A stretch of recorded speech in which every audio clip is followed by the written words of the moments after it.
cumplir con los compromisos internacionales, el problema puede residir en que las autoridades superiores no transmiten instrucciones concretas hacia las líneas inferiores.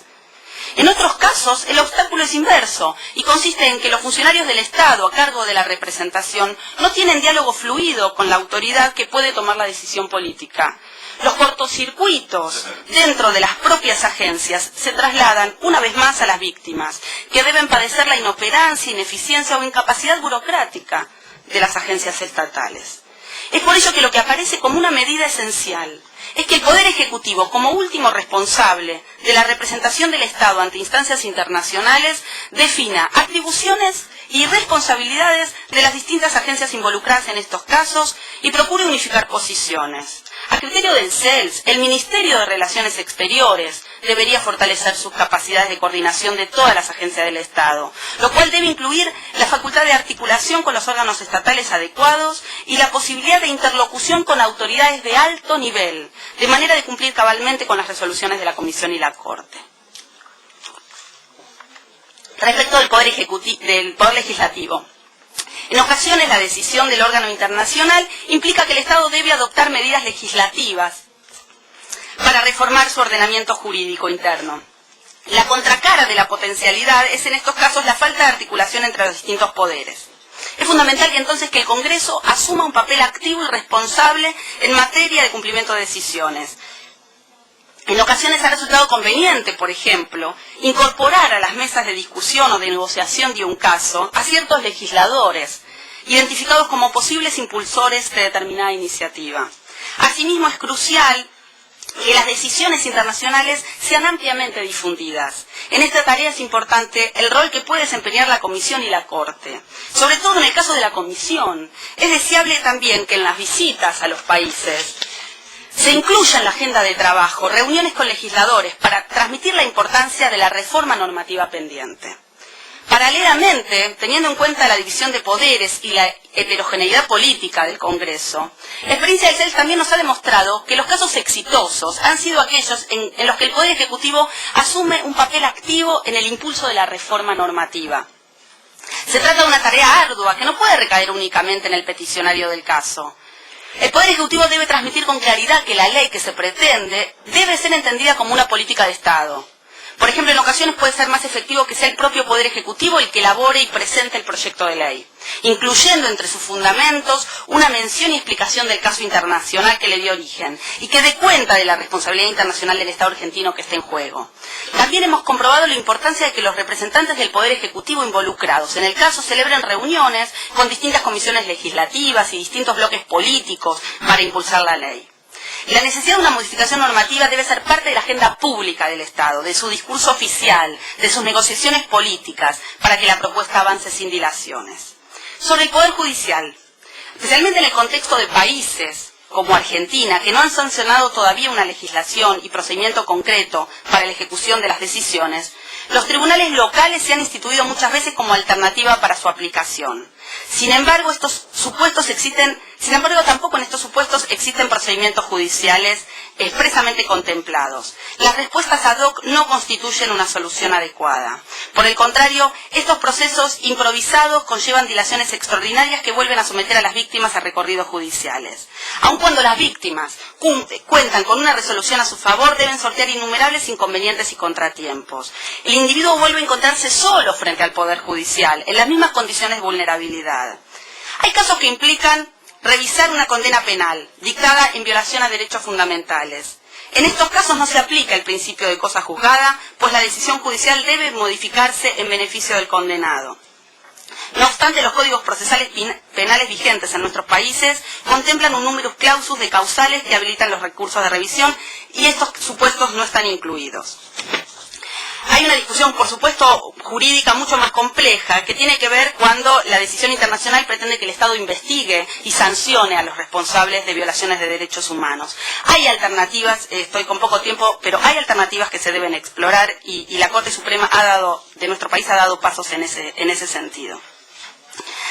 Como dijimos, no es objetivo de esta audiencia profundizar en discusiones teóricas. También hemos comprobado que estas situaciones, muchas veces estas situaciones jurídicas, pueden evitarse si los distintos actores involucrados en el caso, peticionarios, Estado y órganos del sistema, actúan oportunamente. También es crucial el papel activo que puede y debe desempeñar el Ministerio Público de la Nación.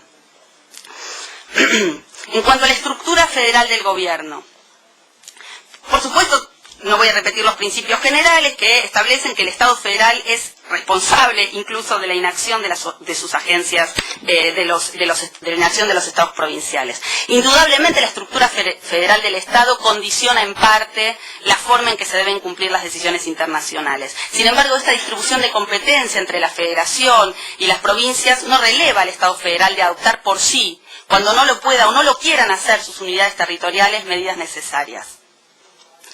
Nuevamente, los procedimientos de coordinación intergubernamentales y de articulación se han basado en respuestas ad hoc, caso por caso, sin lograr establecer una práctica uniforme. Tengo poco tiempo. En virtud de lo expuesto, queda en evidencia la necesidad imperiosa de que se cree un mecanismo interno nacional que garantice el cumplimiento de las decisiones internacionales, cualquiera sea la naturaleza de la medida, que establezca claramente la coordinación entre las agencias, las atribuciones de los funcionarios designados para representar el Estado y las responsabilidades del Estado nacional o provincial en cada caso.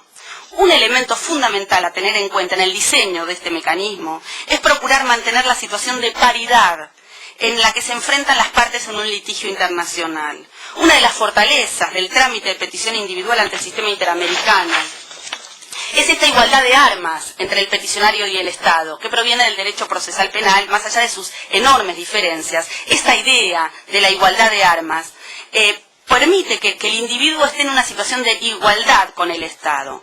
Por supuesto, es una ficción jurídica que debe seguir perfeccionándose, pero los mecanismos de aplicación de decisiones deberían no exigirle al peticionario enfrentarse nuevamente con el monstruo burocrático del Estado. Por ejemplo, obligándolo a agotar distintas instancias, hacer planteos administrativos y judiciales, requerir diversos dictámenes jurídicos según la agencia de que se trata. Esta instancia de coordinación debe ejercer un control riguroso y actuar de motu propio, sin requerir esfuerzos extras por parte del peticionario, que generalmente ya lleva años y años de lucha. Sería importante que se previeran procedimientos sencillos que permitan anticipar cronogramas de posible cumplimiento. Teniendo en cuenta la estructura federal del Estado, es deseable que su creación sea dispuesta por una ley federal, a fin de asegurar su alcance nacional, vinculante también a las provincias. Y también sería aconsejable que la Cancillería Argentina, como agencia responsable de las relaciones internacionales del Estado, asuma un papel protagónico en la coordinación de este mecanismo nacional. Este mecanismo interno de cumplimiento debería trabajar de manera articulada con los mecanismos internacionales de seguimiento de decisiones como los que establece la Comisión o la Corte. La creación de este mecanismo debería ser producto de un proceso de discusión amplio, que parta de un diagnóstico preciso sobre los problemas estructurales identificados y expuestos rápida y parcialmente en esta audiencia. Su diseño debe involucrar la participación de distintos actores y especialistas y elegir la alternativa más adecuada. Es fundamental, por último, que la Comisión Interamericana acompañe activamente el proceso de creación de este mecanismo, aportando conocimiento teórico y práctico a la discusión. Sería de gran ayuda que tanto la Comisión como la Corte, al momento de dictar decisiones, también sean lo más precisas y concretas posibles. El importante rol que cumplen la Comisión y la Corte y el impacto de sus decisiones a veces se ve dificultado por la generalidad del contenido de sus decisiones. En ocasiones, la ambigüedad e imprecisión es lo que obstruye también el cumplimiento de la medida. Cuanto más precisas y claras son las medidas a adoptar, mayor nivel de éxito. La formulación de medidas concretas, con objetivos y mandatos claros de acción, y en lo posible, con la determinación de la agencia responsable del Estado, además de brindar especificidad a sus disposiciones, ayudará a los Estados a cumplir. En definitiva, del cumplimiento de las decisiones de órganos internacionales de protección depende en parte su credibilidad y fortaleza. Las víctimas y sus familiares que acuden a estos como última instancia en la búsqueda de justicia están esperando una respuesta. Muchas gracias. Thank you very much, especially because I know that the amount of time is very restricted and it's hard to fit such a large and complex question.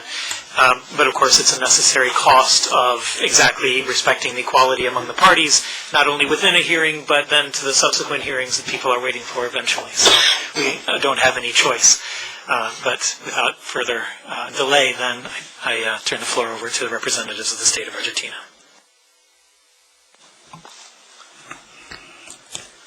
Muchas gracias, señor presidente. Andrea, secretario ejecutivo. Ante todo quiero agradecer al CES principalmente que haya tenido la inteligencia y la oportunidad de pedir esta audiencia, y a la comisión, por supuesto, por haberla otorgado. Mientras le escuchaba a Andrea, reflexionaba de por qué no sucedió esto antes. Las dificultades para la implementación de las medidas la venimos notando desde el Estado hace mucho tiempo. Nunca se nos había ocurrido que podía ser planteado en una audiencia, pero felicito al CES por esta brillante idea, que espero que nos dé un impulso para buscar un camino que desde ya lo venimos buscando hace tiempo, y por las dificultades que también resaltó Andrea, no son fáciles de llevar adelante. No son fáciles, y creo que Andrea, si bien no le alcanzó el tiempo, se ha expresado muy bien y ha hecho un desarrollo pormenorizado de las dificultades con las que se encuentra el Estado Nacional en buscar, en alcanzar soluciones amistosas, no en alcanzarlas políticamente cuando estamos acá en la comisión, sino en implementar las soluciones amistosas alcanzadas acá.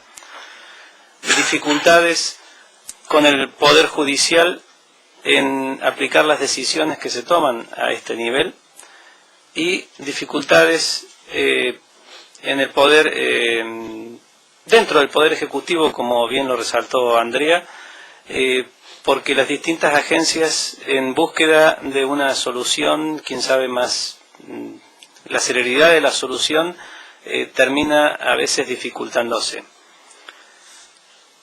No es, por lo tanto, quiero manifestar,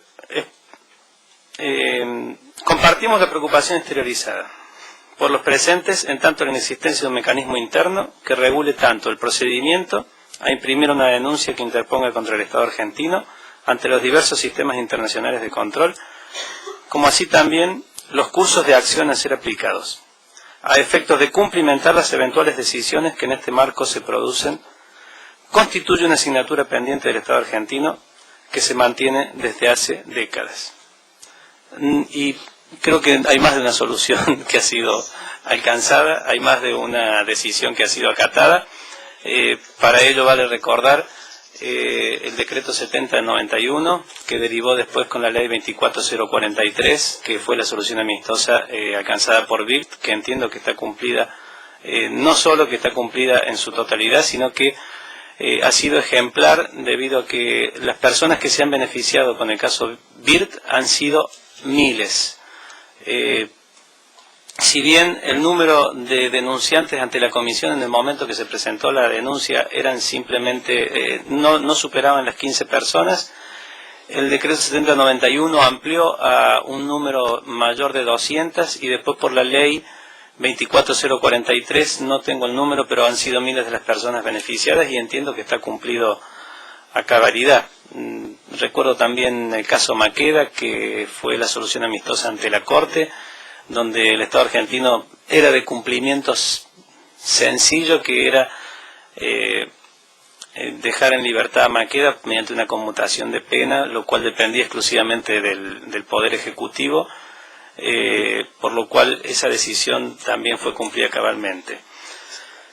Sí, el desacato, que también participó el CELS, que lo nombró la doctora, ha sido también importante, porque a través de una denuncia ante la comisión se derogó la figura del desacato que estaba en nuestro Código Penal, y eso ha facilitado la libertad de expresión en nuestro país. Es cierto también que en el marco del ejercicio de la representación del Estado argentino ante los órganos internacionales en materia de derechos humanos, esta Cancillería ha ido construyendo, junto con los otros organismos del Estado, paulatinamente una práctica administrativa. Hoy está consolidada, sobre cuya base se ha logrado articular la interacción de distintas agencias del Estado eventualmente involucradas en una petición, fundamentalmente las áreas pertenecientes a la Secretaría de Derechos Humanos, que está siempre, nos acompañan siempre en las audiencias que tenemos tanto en la Comisión como en la Corte, y por supuesto también en los procesos de solución amistosa y de implementación. En virtud de ello se ha logrado avanzar decididamente en numerosos procesos de solución amistosa de enorme importancia para el Estado argentino, tales como el caso Correa Belisle,